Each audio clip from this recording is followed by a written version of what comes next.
Hello everyone, welcome back to one more mini vlog. ఇంకొక రోటి పచ్చడి వెరైటీతో వచ్చేసాను. ముందు ఒక బాండిలో 1 స్పూన్ ఆయిల్ యాడ్ చేసుకొని దాంట్లో ఒక 10 to 12 పచ్చిమిర్చి కూడా వేసుకోవాలి. ఇందులో ఉప్పు, చింతపండు ఏం వేయాల్సిన అవసరం లేదు.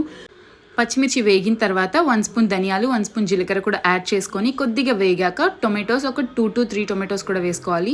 అది మొత్తం వేగాక మనం మిక్సీ పట్టేసుకోవాలి. ఇప్పుడు ఉప్పు, చింతపండు ఏం వేసుకోకుండా ఒక 2 స్పూన్స్ చింతకాయ పచ్చడి కూడా యాడ్ చేసుకోండి. ఫ్లేవర్ చాలా బాగుంటుంది.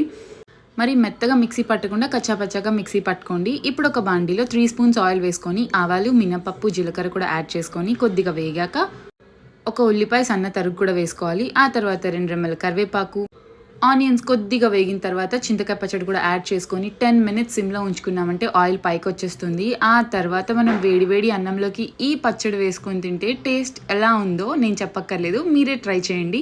Please like, share and subscribe. Thank you so much for